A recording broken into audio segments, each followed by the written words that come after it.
তোকে খুব ভালোবাসি, তাই তো তোকে ছাড়া একা থাকতে পারি না। তুই কেন আমায় কষ্ট দিস? কেন আমাকে বুঝতে চেষ্টা করছো না? আমাকে একা রেখে দূরে চলে যাস। আমাকে কষ্ট দিতে কি তোর ভালো লাগে? আমি তো তোকে বড্ড বেশি ভালোবাসি, তোকে ছাড়া এক মুহূর্ত কাটে না আমার। কেন বুঝতে পারস না আমাকে? আমি কি তোর পর ছিলাম? তুমি আমাকে যত বেশি দূরে সরিয়ে দিতে চাইবে, আমি ঠিক ততটাই কাছে আসার চেষ্টা করব। জানি কোন দিন তোমার আর আমার এক হওয়া সম্ভব নয়, তারপরে আমি মনকে বোঝাতে পারি না এই কথাটা, যে আমি তোমাকে আপন করে পাব না। আমি আরো জানি তুমি আমাকে ভালোবাসো না, শুধু মিছে মিছে আশা দাও, আর আমাকে মিথ্যে ভালোবাসার কথা বলো।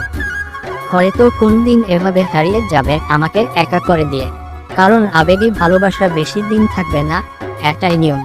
সবাই এখন ভালোবাসার নামে খেলা করে। কেন হয় এসব?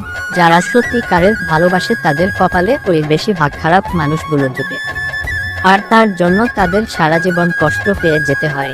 পৃথিবীতে ব্যর্থ ভালোবাসার হাজারো গল্প রয়েছে, সবাই কারো না কারো কাছে ব্যর্থ হয়েছে। ভালোবাসার মানুষগুলো সত্যি খুব মায়াবী হয়ে থাকে, তার জন্য হয়তো তাদের হাজারো ভুল ত্রুটিগুলো ক্ষমা করে দেয়া হয়। কি ভুলে যে ভালোবাসা নামে এই ভয়ঙ্কর ফাঁদে পা রেখেছিলাম জানি না। এখন আমার তাকে ছাড়া আর কিছুতেই মন বসে না, কিন্তু সে আমার ভালোবাসা অসমাপ্ত রেখেই চলে গেছে, কারণ এতদিন আমায় সে ভালোবাসেনি, সব ছিল তার অভিনয়। আজকে আমি বুঝতে পেরেছি ভালোবাসার কষ্টগুলো সত্যি মানুষকে দুর্বল করে দেয়, যেমন আমাকে করেছে। আমি এখন ভালোবাসার কষ্টের জীবন কাটাচ্ছি। ভালোবাসা সবার কপালে জোটে না, তেমন করে আমার কপালে ও জোটে নাই। ভালো লাগলে চ্যানেলটা লাইক, শেয়ার, সাবস্ক্রাইবার করবেন।